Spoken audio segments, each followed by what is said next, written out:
Kalau seorang suami, Bu, laki-laki pengen masuk surga, itu belibet, Pak, muter dulu, banyak syaratnya. Tanyain istrinya bagaimana, ditanyain bagaimana kalau dia punya anak perempuan bagaimana. Tapi seorang istri pengen masuk surga gampang.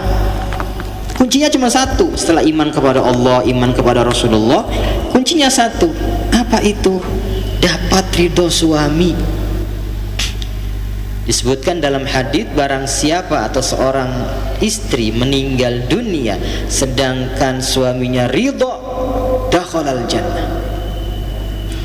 Dalam hadis lain disebutkan, barang siapa yang beriman kepada Allah kemudian dia sholat 5 waktunya, dia puasa Ramadannya, kemudian meninggal dunia, maka kata Allah, masuklah kamu ke dalam surga dari pintu mana saja. Jadi perempuan kalau mau masuk surga itu gampang, ya, gampang. Ya Bu, setuju nggak? Setuju. Mantap lah. Mudah-mudahan pulang dari kuliah duha ini langsung pintu-pintu surga sudah terbuka dan silakan masuk ke dalam surga dari pintu mana saja. Amin ya rabbal. Ngan Bu, ada satu informasi ini dari Rasulullah. Ada satu informasi dari Rasulullah.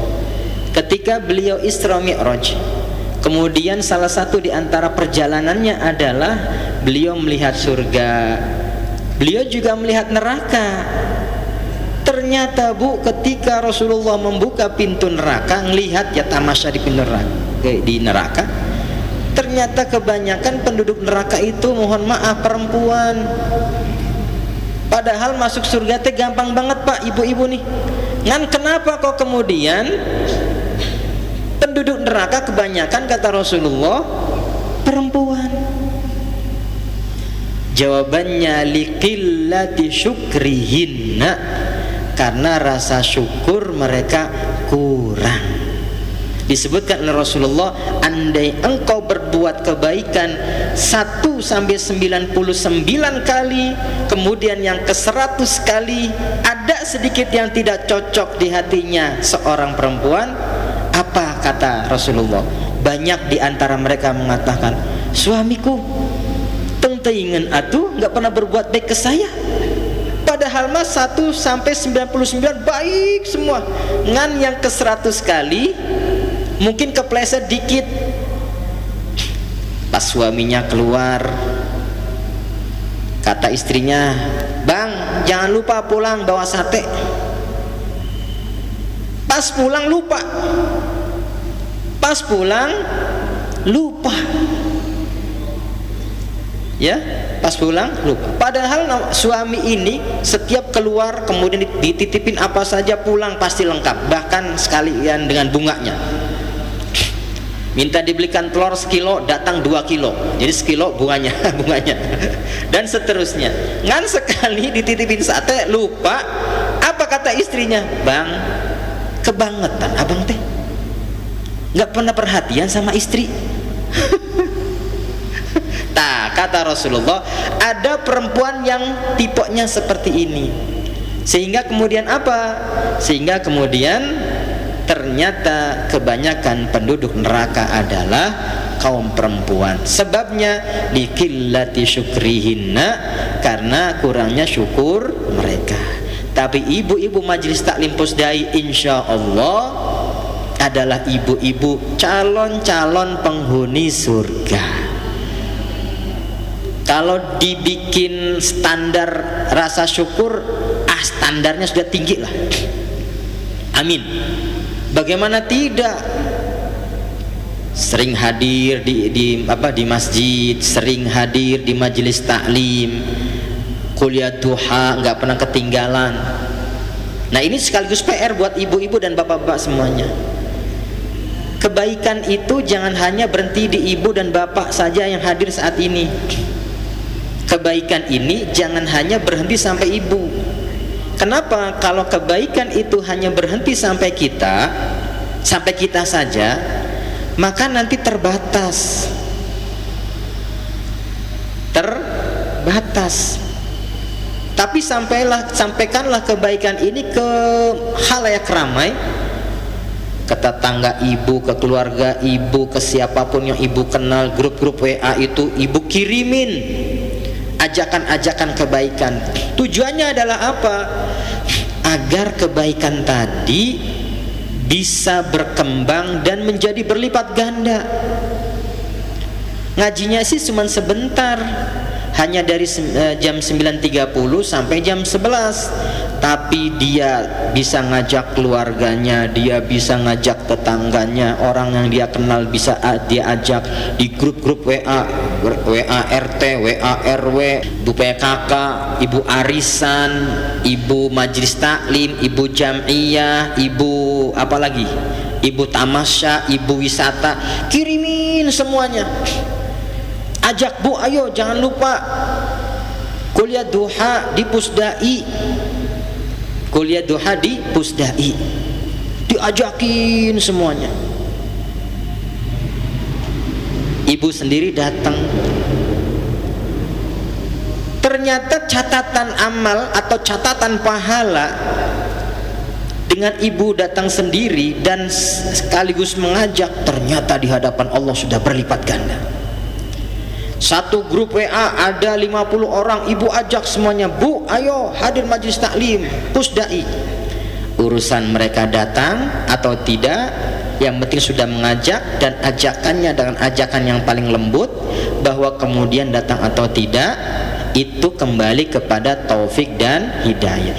Tapi Bu, dengan ibu mengajak di grup WA yang terdiri dari 50 orang, ini setiap orang yang sudah ibu ajak ini di grup WA ini, itu kembali kepada ibu dengan pahala yang berlipat ganda. Beda dengan ibu, informasi nyampe ke ibu, ibu datang sendiri, enggak ngajak orang lain, ya dapatnya satu aja, sendirian. Ibu datang dapat satu, tapi ketika ngajak yang lain, maka kebaikan itu akan dilipat gandakan oleh Allah Subhanahu wa ta'ala. Baik, para jamaah yang dirahmati Allah Subhanahu wa ta'ala. Baik, selanjutnya sesuai dengan tema yang telah tadi sampaikan, bahwa Ramadan ini adalah luar biasa. Tadi saya mencoba mengilustrasikan kenapa ketika seorang suami keluar dari rumah, banyak dari para istri mengatakan, Bang, jangan lama-lama ya, jangan lama-lama di luar ya, kehadiranmu selalu aku tunggu. Kenapa? Karena tadi saya sampaikan, dengan hadirnya pasangan kita yang kalau dalam bahasa Jawa disebut garwo, Bu, kalau bahasa Jawanya istri itu garwo, itu singkatan dari sesigar nyowo. Sesigar nyowo itu artinya apa? Sesigar itu sebelah, nyawa itu nyawa. Jadi pasangan kita itu adalah sebagian dari jiwa kita. Ah, gitulah, keren. Ah, garwa ya? Sama ya? Sesigar nyawa. Ah, gitu ya? Ah, sama ya? Gitu. Nah, kenapa? Karena kehadirannya selalu ditunggu-tunggu. Tanpamu aku tiada apa-apanya, tanpamu aku bukan siapa-siapa, tetapi denganmu ridho Allah aku raih. Ya, keren. Gitu ya, Bu. Gitu.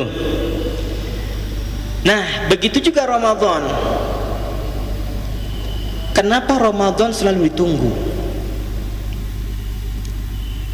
Karena Ramadan dengan segala keistimewaannya menjadikan kita selalu optimis bahwa ridho Allah akan dapat kita raih, bahwa ampunan Allah bisa kita raih, bahwa kemuliaan akan bisa kita dapatkan saat kita di bulan Ramadan. Maka wajar kalau kemudian banyak yang menunggu, termasuk Rasulullah mengajarkan kepada kita bagaimana cara kita memohon kepada Allah agar mendapatkan kemuliaan Ramadan. Salah satunya dengan doa yang diajarkan oleh Rasulullah tadi. Allahumma barik lana fi Rajab wa Sya'bana wa ballighna Ramadan. Ya Allah, sampaikanlah kami di bulan Ramadan, sampaikanlah kami di bulan Ramadan. Kenapa? Karena keistimewaan yang Allah titipkan di bulan Ramadan, itulah yang kemudian menjadikan kita selalu berharap bisa bertemu dengan bulan Ramadan. Bu, ibu pernah enggak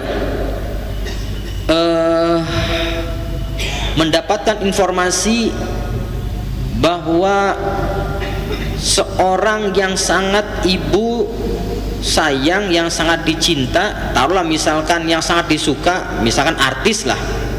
Bu suka artis, Bu? Ibu suka artis siapa? Emangnya artis akan bisa memberikan kita syafaat, Bu, di akhirat? Ngapain senang sama artis? Ya. Tapi oke lah, kadang-kadang hukum dunia seperti itu. Kita senang sama orang yang kita senang, apakah artis lah, bintang film kah, atau pejabat lah. Kemudian padahal mah pejabat, bintang film, artis nggak akan memberikan syafaat kepada kita di akhirat. Nah, baik. Atau seseorang lah yang sangat kita suka gitu, sampai kadang-kadang saking sukanya kita kepada dia terbawa-bawa mimpi ya. Mimpi sama si A, si B, si C gitu. Tiba-tiba dapat informasi bahwa orang yang kita sayang akan datang. Pertanyaannya adalah yang pertama, ibu seneng nggak? Seneng nggak, Bu? Pasti seneng. Yang kedua, setelah seneng akan kehadirannya, kira-kira saat menyambut nanti, apakah disambut dengan meriah, dengan berbagai persiapan yang maksimal agar jangan sampai mengecewakan, atau ya sudahlah biasa aja, ngapain juga mempersiapkan persiapan penyambutan, biasa aja. Pastinya ibu akan mempersiapkan penyambutan yang paling baik, yang paling meriah. Kenapa? Karena saya takut mengecewakan orang yang saya suka. Karena kalau orang yang kita sayang, orang yang kita suka dan orang yang kita cinta kemudian kecewa dengan penyambutan kita sehingga menjadikan dia marah misalkan, ibu sedih nggak? Pasti sedih. Ini sekedar ilustrasi sekilas. Pasti ibu sedih. Nah, begitupun dengan bulan Ramadan. Sudah tahu Ramadan, kata Rasulullah, syahrun azim, bulan agung, syahrun mubarak, bulan penuh berkah, syahrun fihi lailatun khairun min alfi syahr. Ramadan di dalamnya terdapat satu malam yang lebih mulia dari 1000 bulan, yang kalau dijadikan dikonversi ke tahun sama dengan 83 tahun 3 bulan. Di sini ada yang usianya 80 tahun. Abah usia berapa? 83? Belum. Sini Bu, ada yang usia 80? Belum. Baru 70. Insya Allah dipanjangkan usia kita semuanya oleh Allah. Usia kita segitu, tapi kalau kita manfaatkan Ramadan sehingga kita bisa dapatkan Lailatul Qadar, maka Allah tambahkan, seakan-akan ditambahkan oleh Allah usia kita 83 tahun, 3 bulan. Semuanya bernilai ibadah. Bu, kalau saya mau datang ke ibu majlis taklim, siap-siap ya, Ustadz Fatur Rahman setiap pengajiannya akan mempersiapkan 2 paket umroh misalkan, amin, mempersiapkan 2 paket umroh. Kira-kira ibu bawa hadir atau tidak? Pasti ya. Ditunggu nggak? Saya ditunggu nggak? Ditunggu nggak saya? Ayo hadir. Bahkan bukan hanya hadir sendiri, ngajak suaminya, ngajak anaknya, ngajak tetangganya, ngajak keluarga yang lainnya. Ayo cepat, pengajiannya Ustadz Fatur Rahman itu mempersiapkan 2 paket umroh. Ditunggu nggak? Seneng nggak? Seneng nggak? Ya gitu ya. Ini Bu, Ramadan datang membawa apa? Siapa yang mau bertemu dengan aku, kata Ramadan, aku akan berikan Lailatul Qadar, yang mana Lailatul Qadar itu 1 malam lebih mulia daripada 1000 bulan. Ditunggu nggak kira-kira? Atau biasa aja lah, Ramadan datang, ya datang aja. Tuh Ramadan udah datang mau lewat, ya lewat aja. Bagaimana kira-kira kita? Nah, dalam hal urusan duniawi saja kadang-kadang kita tuh mempersiapkan hal-hal yang urusannya duniawi maksimal banget, ditunggu banget, dipersiapkan dan sebagainya, padahal itu urusan duniawi. Lah ini Ramadan, bulan agung, bulan penuh berkah, di dalamnya ada satu malam lebih mulia daripada 1000 bulan. Kemudian dalam hadis disebutkan, hadis yang diriwayatkan oleh Al-Imam Ibnu Khuzaimah, hadis yang diriwayatkan oleh Imam Ibnu Hibban, hadis yang diriwayatkan oleh Al-Imam Al-Baihaqi, datang dari sahabat Salman Al-Farisi. Rasulullah bersabda, man taqarraba fihi bi khaslatin minal khairi, kata Rasulullah, barang siapa yang mendekatkan diri kepada Allah di dalam bulan Ramadan dengan amalan sunnah, kana kaman adda faridatan fi ma siwah, pahalanya sama dengan amalan fardu. Ibu kalau di luar Ramadan ngamalin sunnah dapatnya 1, tapi kalau di dalam Ramadan ibu ngamalin sunnah langsung dilipat gandakan pahalanya oleh Allah seperti pahala amalan fardu. Kira-kira kalau kita mendapatkan info Ramadan mau datang dengan membawa oleh-oleh ini, Ramadan ditunggu nggak? Disambut dengan sukacita apa enggak? Bergembira ria enggak? Kemudian setelah bertemu dengan Ramadan, apakah kita akan berbaik-baikan dengan Ramadan atau diabaikan begitu saja? Itulah beberapa, itu ada beberapa keistimewaan Ramadan. Keistimewaan lain, wa man adda faridatan fihi kana kaman adda 70 faridatan fima siwah. Barang siapa yang mengamalkan amalan fardu di dalam bulan Ramadan, maka pahalanya sama dengan dia mengamalkannya 70 kali. 70 kali. Jadi kalau fardu di luar Ramadan, misalkan kalau dibuat sebuah nilai misalkan 10 pahalanya, maka di dalam bulan Ramadan itu langsung dilipat gandakan menjadi 70 kali. Enak nggak Bu? Untung nggak kita? Mau dapat kemuliaan ini? Yakin? Beneran? Ini pas masuk sudah niat etikaf belum?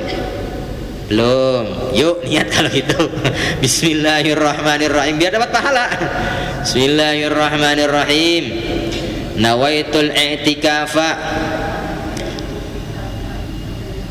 fi hadzal majlis, fi hadzal masjid sunnatan lillahi ta'ala. Ini pahalanya 10. Mau nggak saya kasih trik agar sama-sama iktikaf tapi pahalanya dilipat gandakan menjadi 70 kali? Mau Bu? Mau ya? Baik, kalau gitu sekarang juga ibu niat, ya Allah saya nadar iktikaf. Nadar, kalau nadar itu Bu, itu hukumnya wajib. Kalau hukumnya wajib berarti pahalanya dilipat gandakan menjadi 70 kali. Tetapi kalau kita lepas begitu, saya nadar i'tikaf di masjid ini tanpa dibatasi, ada yang mengatakan selama Ramadan nggak boleh keluar dari masjid. Waduh, ngeri dong. Tapi kan saya masa di masjid terus, saya keluar deh. Ibu kena penalti puasa 3 hari. Kenapa? Karena menyalahi nazar. Jadi caranya bagaimana? Kita bisa tetap bernadar, hanya saja dibatasi. Sepanjang mana atau selama apa kita batasi nadar kita? Selama kita berada di dalam masjid saja. Sehingga ketika keluar dari masjid, otomatis ikatan nadar tadi lepas. Duduknya sama. Yang membedakan adalah niat. Yang niatnya sunnah dapat pahala sunnah, tapi yang niatnya nadar, dia akan mendapatkan pahala nadar sama dengan wajib. Tentunya dari sisi pahala juga pasti ada perbedaan. Yang sunnah tadi kalau di luar Ramadan dapat 1, dalam Ramadan dapat 10, tapi yang wajib dapatnya 70 kali lipat. Yuk kalau gitu kita nadar i'tikaf deh. Bismillahirrahmanirrahim.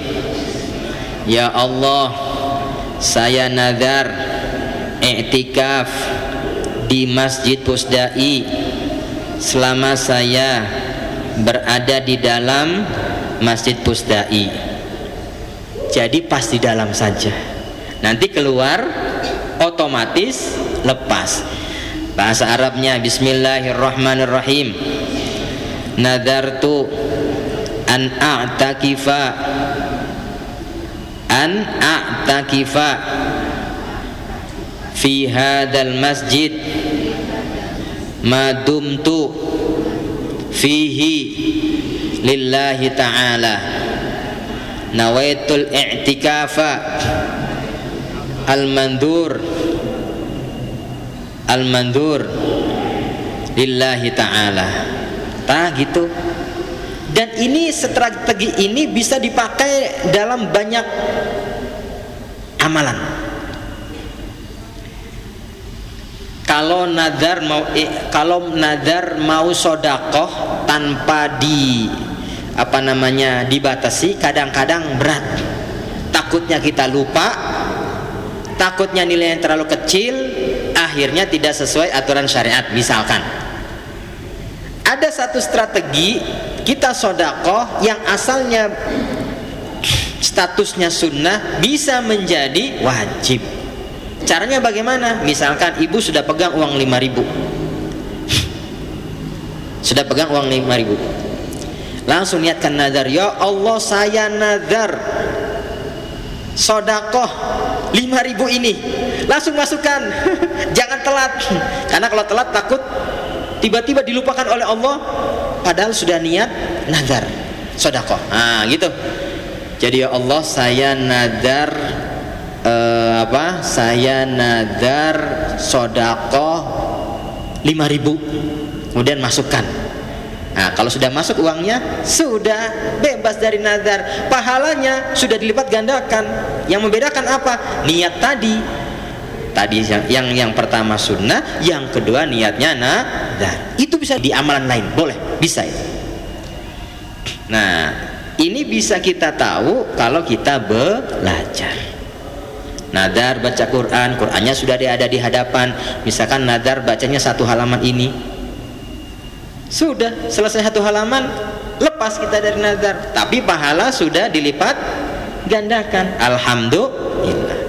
Baik, kita lanjut. Kita kembali kepada topik kita. Kita akan sangat antusias menunggu Ramadan dan bercengkrama dengan Ramadan dengan happy, dengan bahagia, dengan nyaman, dengan nikmat kalau kita tahu keutamaannya. Tadi saya sudah sebutkan, Ramadan bulan agung, Ramadan bulan penuh barokah, Ramadan di dalamnya terdapat 1 malam lebih mulia daripada 1000 bulan. Ramadan bulan dilipat gandakannya pahala. Tadi saya sudah jelasin panjang lebar. Kemudian di antara keutamaan Ramadan adalah bahwa Allah mewajibkan puasa Ramadan. Puasa di bulan Ramadan hukumnya wajib, fardu, bahkan salah satu di antara rukun Islam.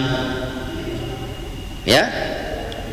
Berkaitan dengan kita berpuasa di bulan Ramadan dan apa keutamaannya? Banyak sekali hadisnya. Di antaranya adalah hadis yang berbunyi, man shoma ramadhana imanan wahtisaban ghufira lahu ma taqaddama min dzambi. Dalam periwayatan lain ada tambahan wa ma ta'akhkhar. Barang siapa yang puasa bulan Ramadan imanan, sebagai wujud penghambaan kita kepada Allah, membenarkan terhadap apa yang Allah sampaikan kepada kita, imanan, wujud rasa tunduk kita, patuh kita kepada Allah, wahtisaban, dan harapan untuk mendapatkan balasan dari Allah. Apa janji Allah? Ghufira lahu, niscaya Allah akan ampuni. Ya, ghufira lahu ma taqaddama min dzambi, dosa yang telah berlalu. Niscaya Allah akan ampuni dosa kita yang telah berlalu. Dalam periwayatan lain Pak ada tambahan wa ma ta'akhkhar, dan dosa yang akan datang. Dan ini sinkron dengan hadis lain yang menyebutkan bahwa wa Ramadan ila Ramadan kaffaratun lima bainahuma majtunibatil kabair. Antara satu Ramadan dengan Ramadan berikutnya itu dapat menghapuskan dosa antar kedua Ramadan tersebut, selagi Pak kita tidak berbuat dosa besar. Selagi tidak berbuat dosa besar, maka antara satu Ramadan dengan Ramadan berikutnya itu akan menghapuskan dosa antar keduanya. Sudah dicatat keistimewaan Ramadan, kemuliaan Ramadan sudah dicatat Pak, Bu. Kalau kita tahu begitu besarnya keistimewaan Ramadan, sekali lagi, apakah kita akan biasa-biasa saja ketika menyambut Ramadan? Apakah kita akan acuh tak acuh ketika bertemu dengan Ramadan?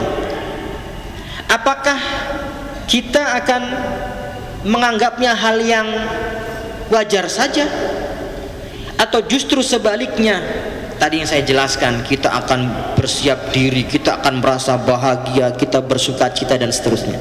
Kemudian setelah ketemu dengan Ramadan, apakah kita abaikan, kita tinggalkan, nggak ngajak ngobrol, nggak dijamu, nggak diurus?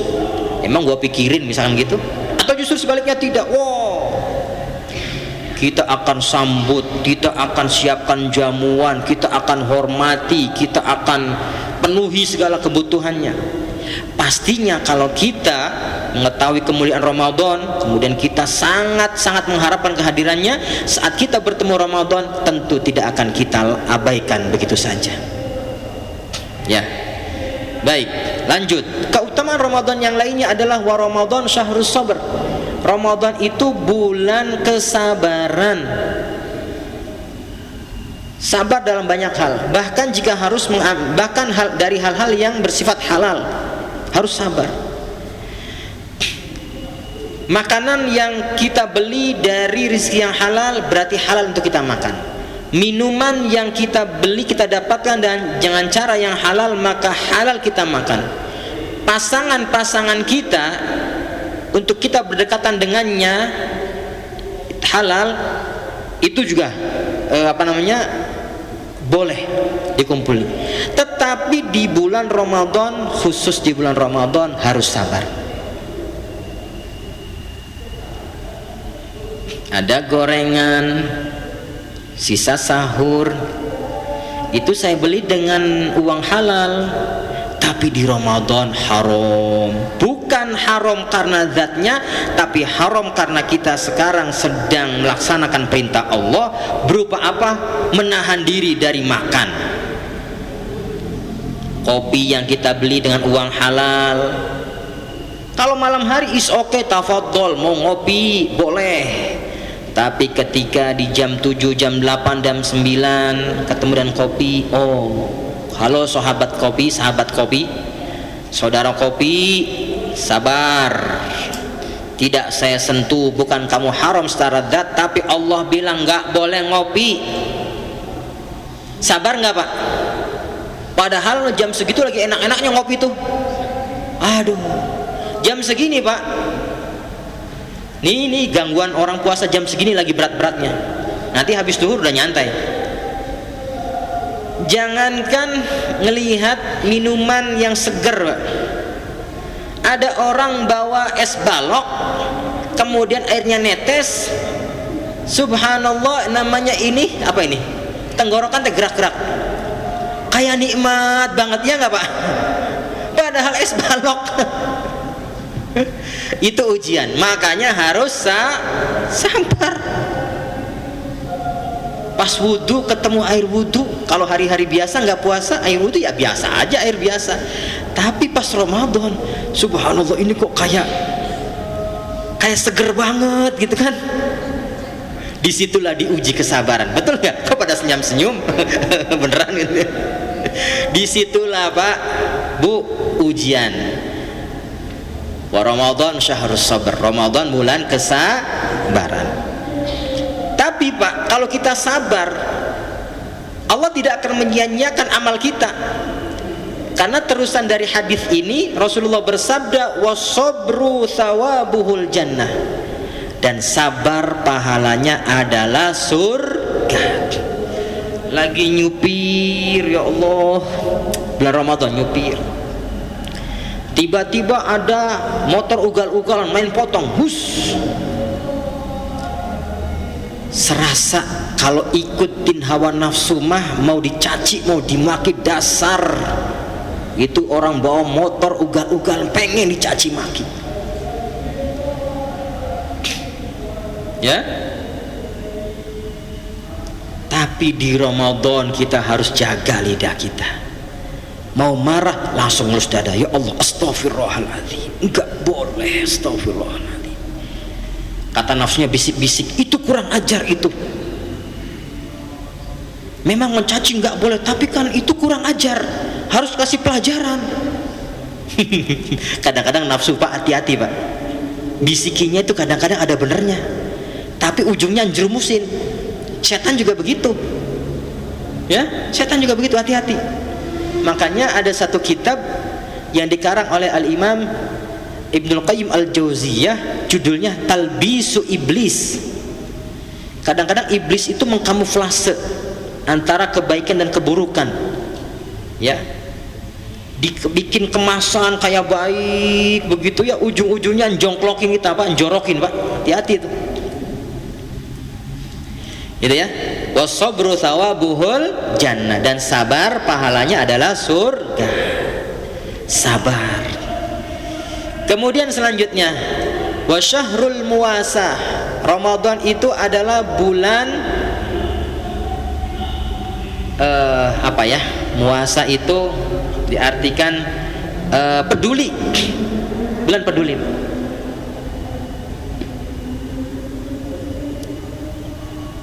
Kalau kemarin-kemarin kadang-kadang kita suka cuek, bebek, biasa aja, ya, acu tak acu terhadap tetangga, padahal misalkan tetangganya kekurangan, maka Ramadan harus dibuka hati ini, harus dibangkitkan sifat peduli,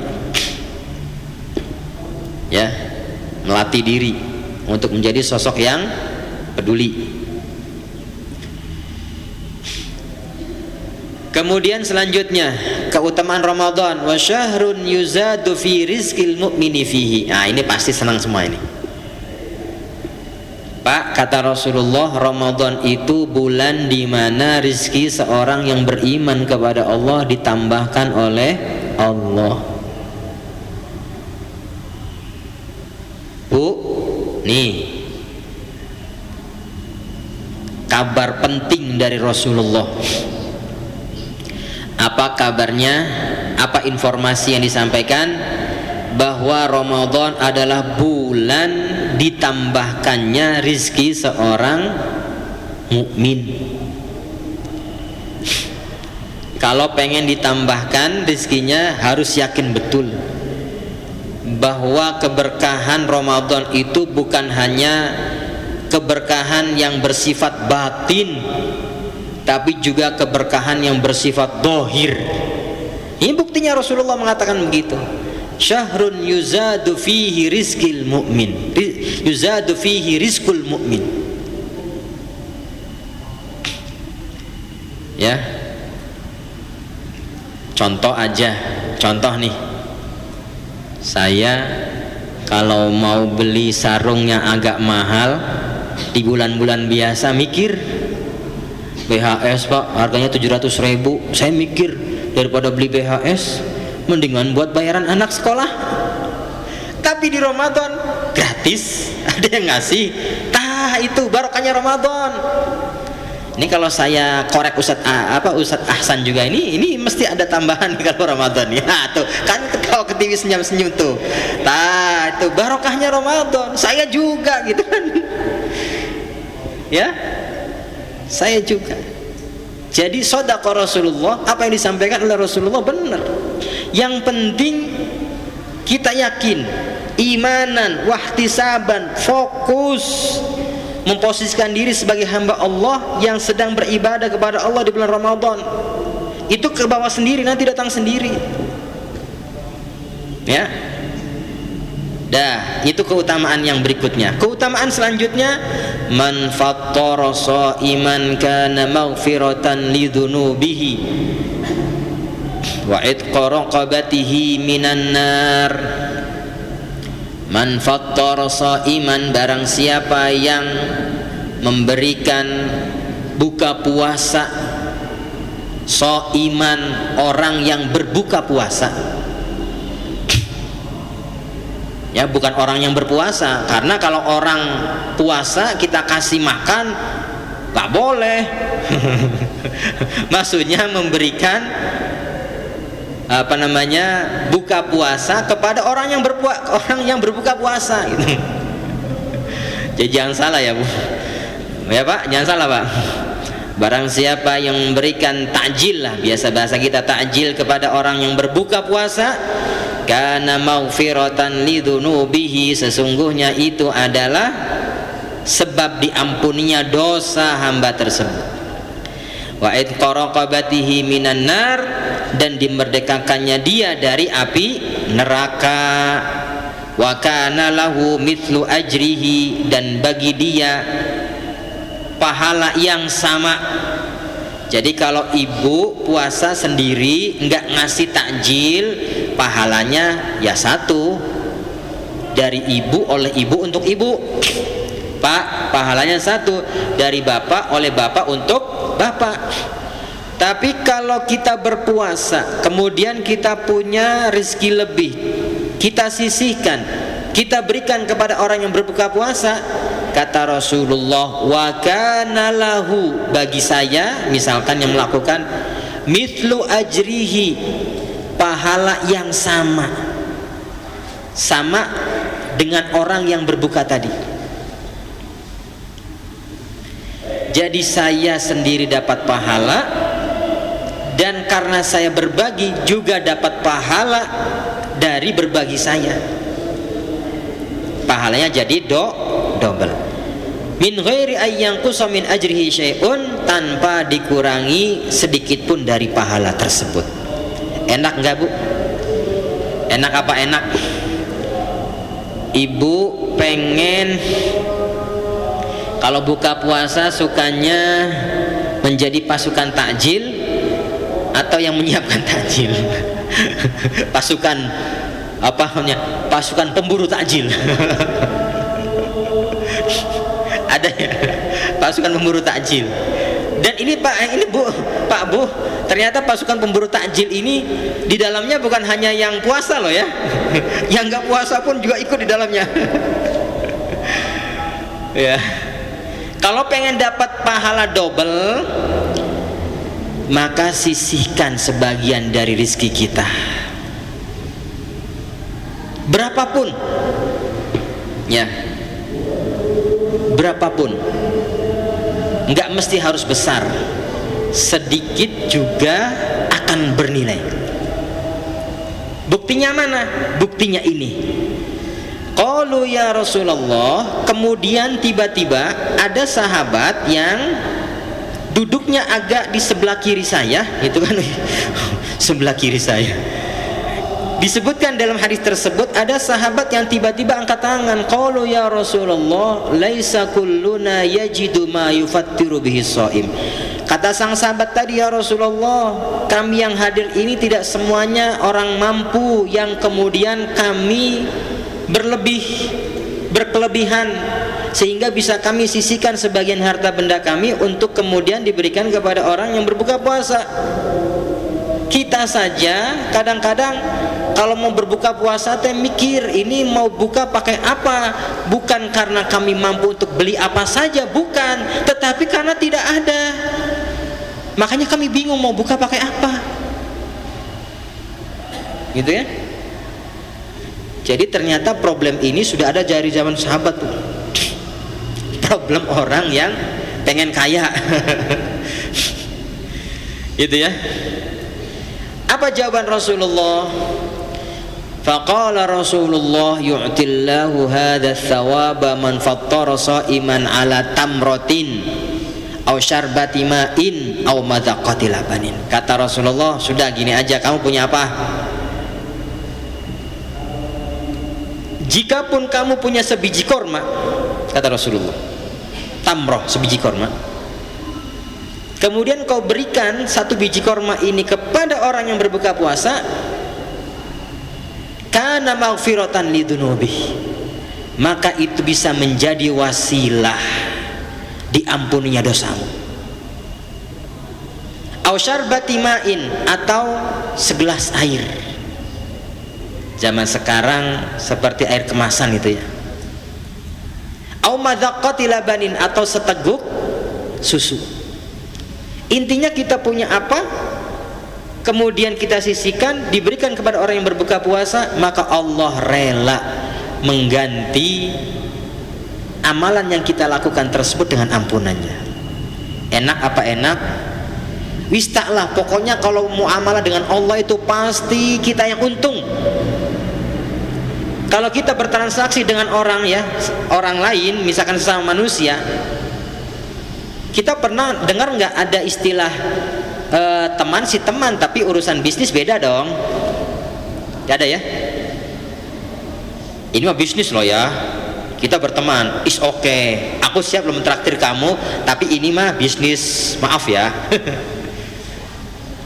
Kenapa? Karena sifat dasar manusia itu adalah bakhil. Aslinya manusia kalau urusan harta benda itu bakhil, Pak. Ya, dalam kaidah fikih disebutkan wal muamalatu mabniyatun 'alal musyahah. Urusan bisnis itu mesti ya saya harus untung sebanyak-banyaknya dengan modal sekecil-kecilnya. Padahal teman akrab tuh. Tapi kalau kita bermuamalah dengan Allah, pasti kita yang untung. Satu biji kurma kita sisihkan, diberikan kepada orang yang berbuka puasa, Allah rela menggantinya dengan ampunannya. Zaman sekarang, Pak, nggak mungkin orang hanya punya satu biji kurma, nggak mungkin. Di rumah kita minimal setengah kilo, 1 kilo air, nggak mungkin hanya punya 1 gelas air. Ada yang bergalon-galon, ada yang berkemasan-kemasan itu. Jadi pertanyaannya adalah kitanya mau nggak gitu mendapatkan kemuliaan ini, atau justru kemuliaan ini terhambat gara-gara sifat bakhil kita. Tak gitu. Lanjut. Wa huwa syahrun awwaluhu rahmah wa awsatuhu maghfirah wa akhiruhu idqum minan nar. Ramadan itu 10 pertamanya adalah rahmah, 10 pertengahannya adalah maghfirah, ampunan Allah, dan 10 terakhirnya adalah pembebasan dari api neraka. Man khaffafa an mamlukihi fihi ghafarallahu lahu wa a'taqahu minan nar. Barang siapa yang meringankan beban budaknya di bulan Ramadan, niscaya Allah akan ampuni dia dan Allah bebaskan dia dari api neraka. Kemudian kata Rasulullah, wastakthiru fihi min arba'i khisalin. Wastakthiru, maka perbanyaklah kalian, fihi, di dalam bulan Ramadan, min arba'i khisalin, dari 4 hal.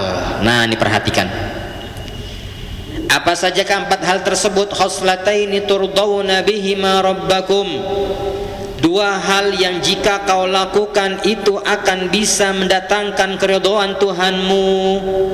Kalau saya begini bukan berarti lagi kampanye nomor 2, bukan. Ini namanya khoslataini, 2 hal yang jika kita kerjakan itu akan bisa mendatangkan keridhaan Allah.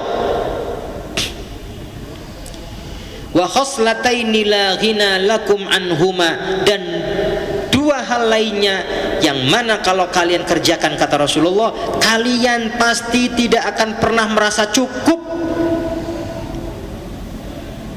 Pertanyaannya, apa saja ya Rasulullah? Fa ammal khoslatani allatani turdawna bihima rabbakum. Adapun 2 hal yang akan bisa mendatangkan keridhaan Tuhanmu, kata Rasulullah, fa syahadatu alla ilaha illallah wa tastaghfirunahu, dan beristighfar kepadanya.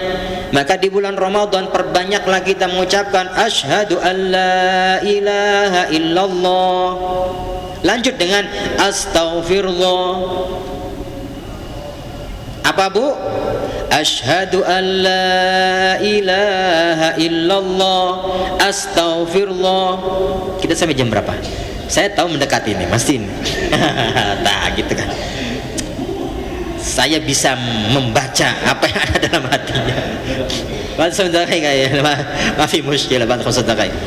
Wa ba'dan soal jawab. Ayo, baik. Ya, 2 hal yang akan bisa mendatangkan keridhaan Allah, kata Rasulullah, perbanyaklah ucapan asyhadu an la ilaha illallah, astaghfirullah, asyhadu an la ilaha illallah, astaghfirullah, asyhadu an la ilaha illallah, astaghfirullah.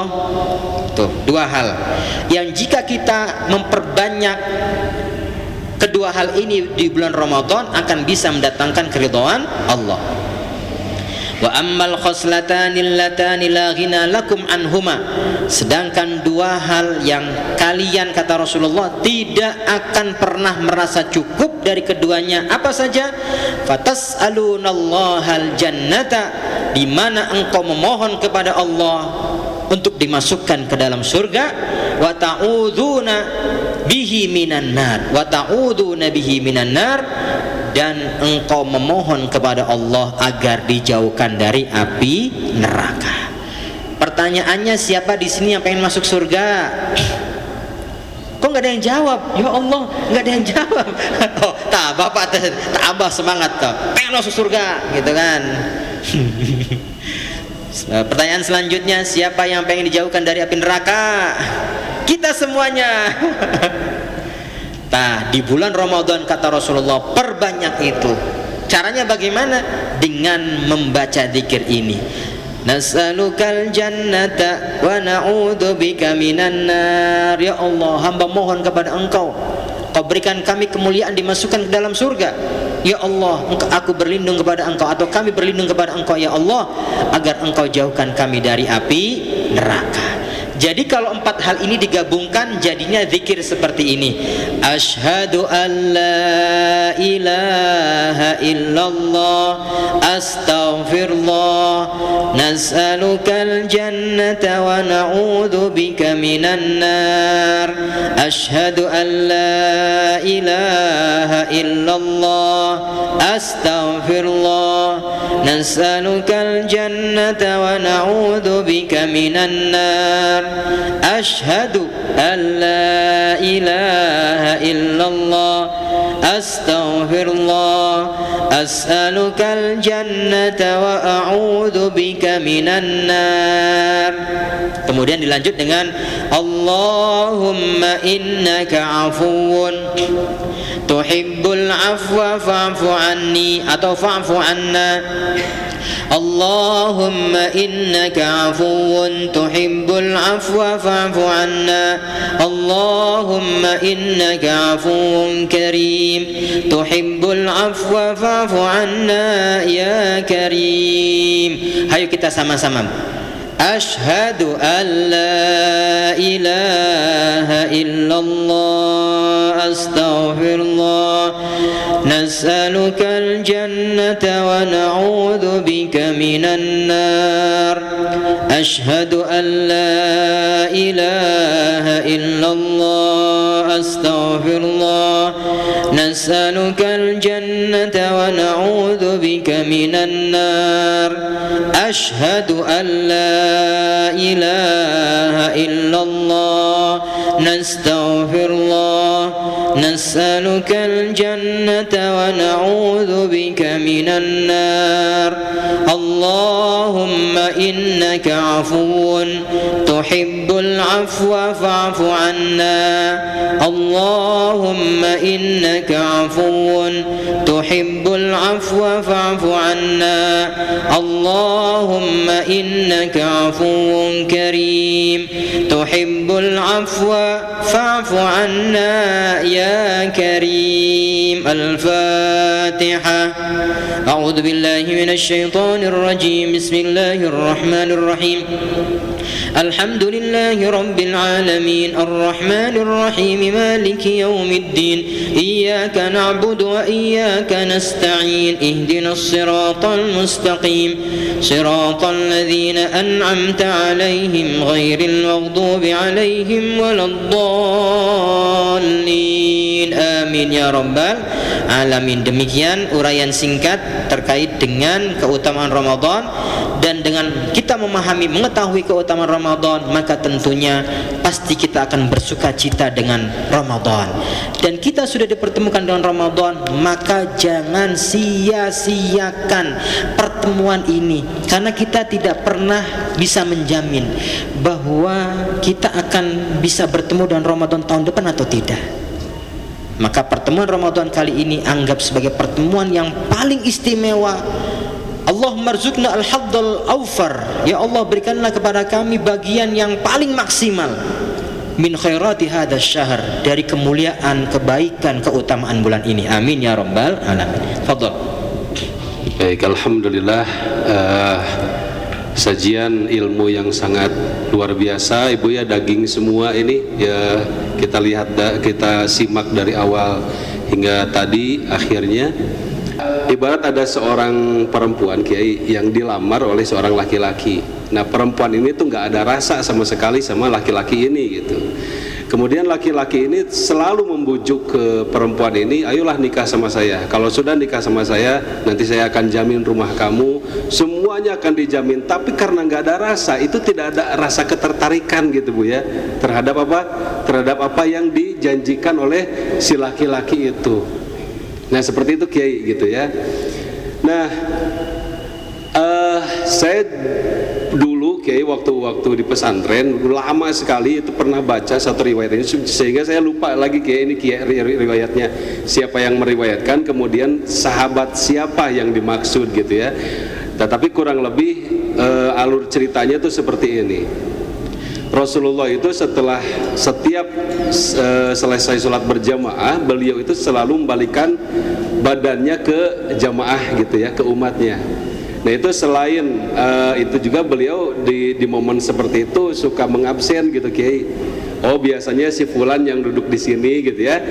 Nah ketika itu orang yang biasanya duduk di situ adalah si Abah gitu ya. Ini saat itu nggak ada si Abah itu gitu.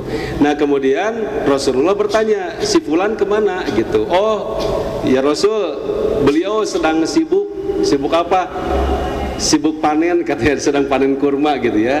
Oh gitu, tolong sampaikan saja ke si Abah, andai si Abah tahu fadilah sholat asar itu ya, itu lebih bahwasanya fadilah salat asar itu lebih besar daripada apa yang sedang dia tuai. Ketika itu gitu Kiai.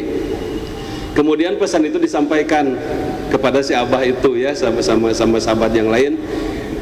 Setelah mendapatkan pesan itu, si Abah itu merasa bersalah dan mewakafkan lahannya itu untuk umat, Bu, sehingga dia tidak akan pernah lagi terbuai oleh hal itu gitu ya, dan meninggalkan ibadahnya seperti itu. Itu kan bagaimana ya, perasaan apa sebetulnya yang tertanam dalam hati orang itu sehingga bisa jadi demikian gitu Kiai. Nah di situ saya mengambil kesimpulan, hari yang tadi mah bisa sedemikian rupa. Kemudian yang saya ilustrasikan tadi Kiai, jadi yang tadi kan dibahas Ibu ya, banyak pahala ini yang sunnah jadi wajib, yang wajib itu kan lebih lagi gitu Bu ya. Nah ketika kita mendapat informasi demikian, tergugah nggak kita itu gitu Bu? Bagaimana kita merasakan pahala itu dengan sama berharganya dengan uang, dengan apa gitu? Atau apakah kita ketika mendapatkan fadilah-fadilah yang tadi itu kita mati rasa gitu? Nah apabila kita sudah jadi mukmin tapi kita mati rasa, nah ini gimana Kiai gitu cara membangkitkannya lagi Kiai? Itu yang saya tanyakan paling Kiai ya. Jadi ketika kan gitu ya, seorang beriman itu ketika dibacakan ayatnya maka imannya akan semakin bertambah. Kemudian ketika berzikir dengan Allah, hatinya akan menjadi tenang. Kemudian ketika mendapatkan informasi tentang kasih sayangnya, hati kita tuh benar-benar kesengsem. Nah ini kalau nggak merasakan itu semuanya, itu harus bagaimana Kiai gitu ya? Bagaimana keluar dari kita sebagai seorang gitu ya, atau kita sebagai seorang muslim yang mati rasa seperti itu Kiai? Silakan Kiai, bisa dijawab langsung atau kita mendengarkan pertanyaan yang lain dulu. Ibu mau dijawab langsung atau gimana Bu? Jawab langsung saja. Moga Kiai, mohon maaf. Baik. Tapi sebenarnya sudah dijawab tadi. Ya.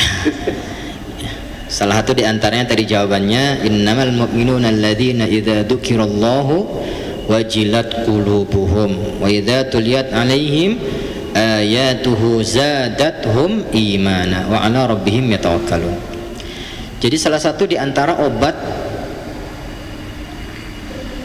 agar jangan sampai hati kita mati, naudzubillah kalau mati. Kalau udah mati berarti tidak ada iman, tidak ada apa. Ya, salah satu di antara resep yang paling mujarab agar hati kita terus hidup adalah dengan membaca Al-Quran. Karena itu jaminan dari Allah Subhanahu wa ta'ala. Wa idza tuliyat 'alaihim ayatuhu zadatuhum imana. Yang pertama. Yang kedua, agar iman kita terus terbarukan. Sehingga iman kan yazid wa yanqus, iman itu bisa naik bisa turun. Dan agar level keimanan kita itu terus naik, ajak istiqomah, agar terbarukan, ada satu hadis yang berbunyi jaddidu imanakum biqauli la ilaha illallah. Perbaikilah, perbaharuilah iman kalian, kata Rasulullah, biqauli la ilaha illallah.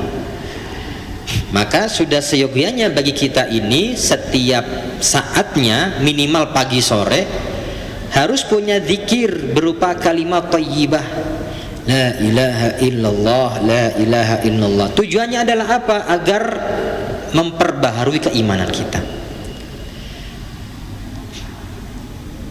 Oke, misalkan awal-awal zikir kita hanya di lidah saja, zikir bilisan, nggak masalah. Tapi saya nggak bisa khusyuk. Ketika muncul bisikan, saya nggak bisa khusyuk. Kalau nggak khusyuk ya sudah aja, ngapain gitu zikir, toh nggak ada atharnya, tidak ada dampaknya, jangan ditinggalkan. Itu talbisu iblis. Ini gangguan setan. Nafsu berusaha untuk mendegradasi semangat kita. Misalkan zikir kita masih baru level lisan saja, belum sampai ke hati, jangan ditinggal. Enggak apa-apa, lanjut saja, terus. Karena keberkahan dari zikir bil lisan, dengan seringnya kita mengucapkan la ilaha illallah atau istighfar atau sholawat, itu lama kelamaan akan membuka pintu hubungan kita dengan Allah menjadi lebih lebar, sehingga zikir yang tadinya hanya di lidah akan menghujam ke hati sehingga bisa menjadi kokoh dalam hati kita. Saya pernah mendengar satu cerita dari guru saya, wallahu alam sumbernya dari mana, yang jelas beliau pernah bercerita itu. Suatu waktu ada seorang alim dan juga seorang wali berjalan dari Irak menuju ke arah Mekah, tujuannya mau haji. Di tengah jalan dirampok, Pak. Di tengah jalan dirampok.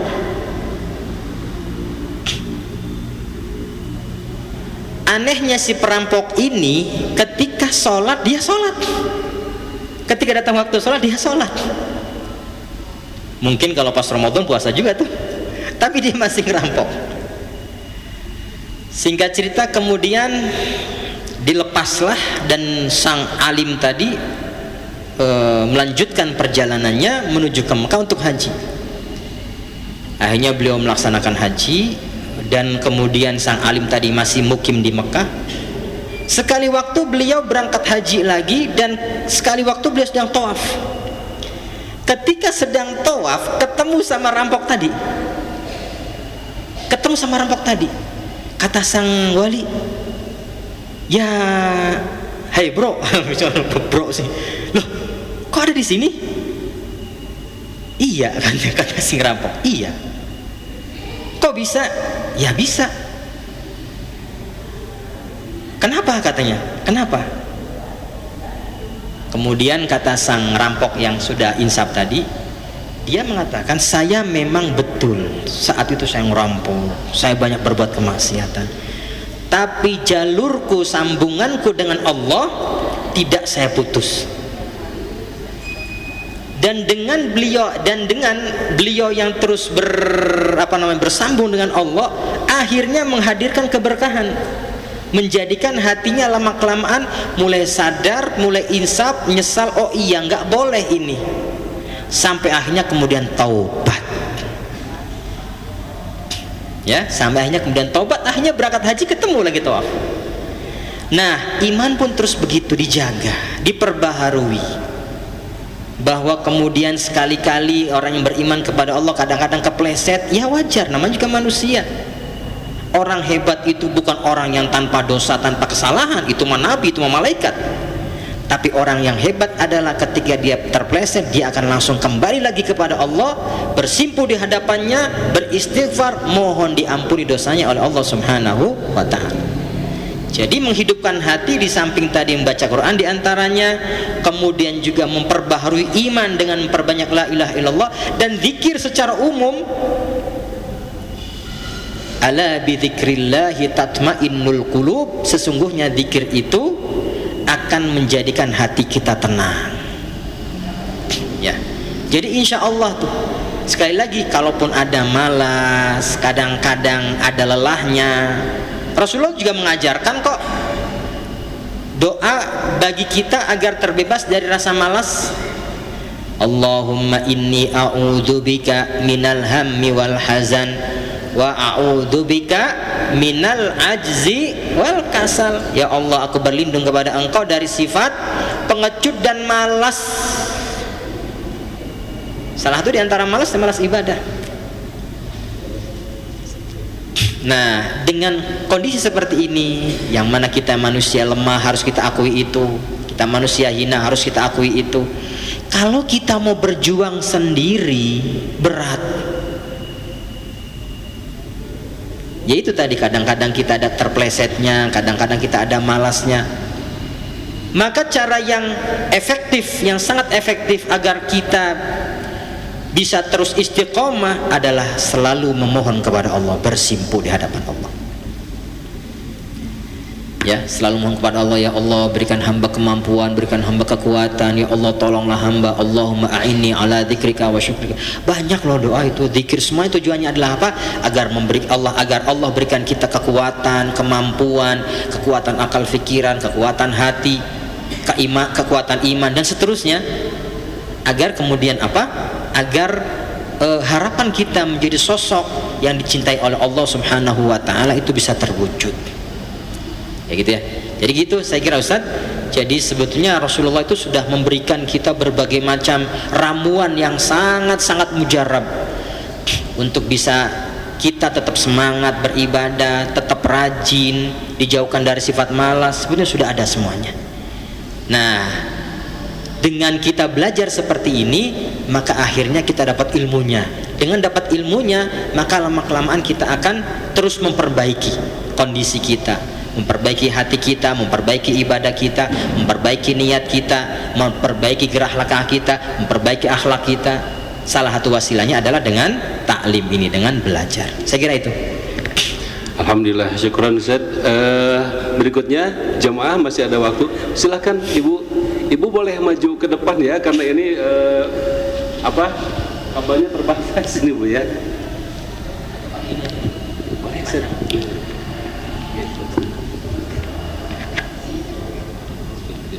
Ya.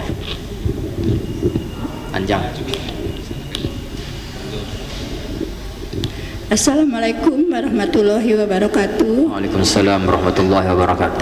Saya perkenalkan dari Majelis Ta'lim Al-Amanah Antapani. Ini Pak Kiai. Ibu dari Majelis Ta'lim apa?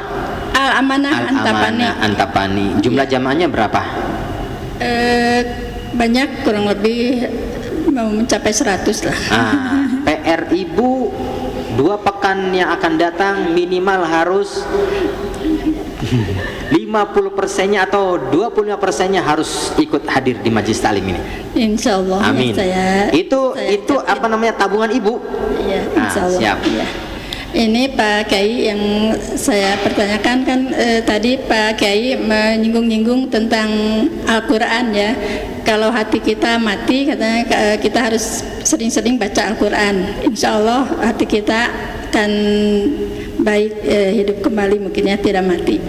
Yang saya pertanyakan ini tentang baca Al-Quran, sebaiknya gitu kan sekarang karena model banyak HP gitu ya, sebaiknya kita baca Al-Quran tuh langsung di Al-Quran atau bisa melalui HP gitu. Mungkin pertanyaan saya sedikit singkat gitu aja. Terima kasih. Assalamualaikum warahmatullahi wabarakatuh. Waalaikumsalam warahmatullahi wabarakatuh. Betul Ustaz. Lanjut? Ayo lanjut. Langsung dijawab maksudnya? Langsung saja. Okay. Utamanya langsung lihat mushaf. Karena melihat mushaf itu, melihatnya saja sudah pahala. Ya. Karena emang sudah mushaf itu ya betul-betul mushaf, ya mushaf. Gitu ya. Beda dengan HP, karena HP kan bisa macam-macam. Seperti kaset lah. Kaset kok bisa keluar suara ya? Pas kita lepas kasetnya kita lihat mana sih Bu? Pita doang gitu. Tapi bisa keluar suara. Gitu ya. Seperti kaset keluar suara. Tapi kita lihat ya kaset gitu kan. Dijual, rusak dibuang gitu. Jangan dibuang itu teh kaset Quran. Tapi udah rusak gak bisa dipakai misalkan. Nah, beda dengan mushaf. Kalau mushaf berarti dia punya haknya mushaf untuk dihormati, untuk dijaga. Memegang mushaf tidak boleh sembarangan, harus la yamassuhu illal mutahharun. Ketika kita memegangnya harus dalam keadaan suci, nggak boleh digeletakin sembarangan. Saya sangat menjaga betul. Kalaupun misalkan Quran itu tidak kita pangku, minimal jangan ditaruh geletak sembarangan begini. Kalaupun harus diletakkan, maka letakkan posisinya berdiri begini. Ya. Kenapa? Karena Quran atau mushaf itu punya kemuliaan sendiri yang tidak diberikan kepada buku lain. Jangankan mushaf, buku yang di situ ada ilmu sebagai wujud penghormatan kita terhadap ilmu, nggak boleh digeletakin sembarangan. Ya, kalau bisa kita pangku seperti ini. Kalau ada tempatnya begini, kita letakkan di tempatnya begini. Jadi kalau di muqaranah antara yang tadi jadi pertanyaan ibu, mana lebih utama baca ke mushaf atau ke HP? Yang pertama, baca dua-duanya sebetulnya bagus. Kenapa? Karena selagi itu bacaan Quran, maka bacaan Quran tetap bagus. Tetapi jika dibandingkan antara baca Quran lewat mushaf dengan bacaan Quran lewat HP, tentu lebih utama baca Quran dari mushaf, karena mushaf itu punya keistimewaan sendiri yang tidak diberikan bahkan kepada buku ilmu lainnya. Sehingga kalau kita belajar ta'limul muta'allim itu Bu, itu cara menyusun kitab saja, menyusun buku itu nggak sembarangan. Quran itu nggak boleh taruh di bawah, walaupun misalkan di atasnya ada tafsir, nggak boleh. Tetap Quran yang paling di atas, baru kemudian di bawahnya setelah Quran tafsir, setelah tafsir kitab fikih sejarah misalkan dan seterusnya. Karena apa? Karena mushaf punya keistimewaan sendiri yang tidak diberikan kepada yang lainnya. Cukup bahwa ketika kita megang mushaf harus dalam keadaan berwudu suci. Kenapa? Karena kemuliaan tadi. Sehingga kalaupun kita membaca Quran atau membaca Quran melalui mushaf, maka melihat tulisannya saja udah pahala, memegangnya juga pahala, mengangkatnya sebagai wujud rasa penghormatan juga pahala. Itu tidak diberikan kepada HP, walaupun di sini misalkan ada aplikasi Quran. Tetapi sekali lagi, ketika kita sedang buka aplikasi misalkan begini, nih saya buka nih aplikasi nih Al-Jathiyah misalkan. Ketika HP dalam kondisi seperti ini dan di situ ada tulisan-tulisan Al-Quran, tidak boleh sembarangan dibawa masuk ke dalam kamar mandi karena terbuka seperti ini. Caranya tutup dulu, kembali kepada hukum aslinya HP, kan aplikasinya sudah tertutup. Tapi bila mana kita buka lagi, maka ingat harus ada penghormatan terhadap yang tertulis ini. Ya gitu Bu. Baca dari HP bagus nggak? Bagus.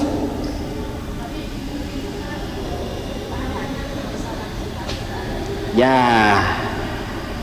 pahalanya lebih besar karena ada nilai tambah dalam mushaf. Melihatnya pahala, megangnya pahala, gitu kan.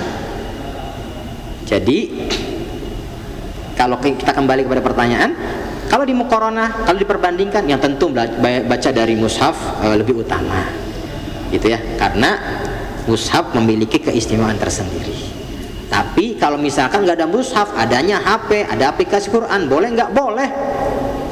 Atau misalkan pas kebetulan pengen baca Quran, tapi aduh lagi nggak punya wudhu nih misalkan, boleh nggak baca Quran tanpa wudhu?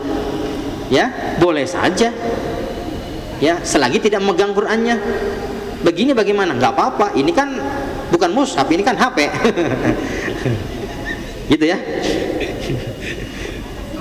Ya siap. Ada lagi? Udah. Cukup. Baik. Mudah-mudahan ada manfaatnya, dan selanjutnya yuk kita berdoa kepada Allah Subhanahu wa taala agar Allah Subhanahu wa taala menerima ibadah saum kita, agar Allah menerima qiyamul lail kita, Allah menerima sedekah kita, Allah menerima bacaan Quran kita, Allah menerima seluruh amal ibadah yang kita lakukan di bulan Ramadan. Dan kita mohon kepada Allah dengan sangat agar Allah mempertemukan kita dengan Lailatul Qadar dalam keadaan beribadah.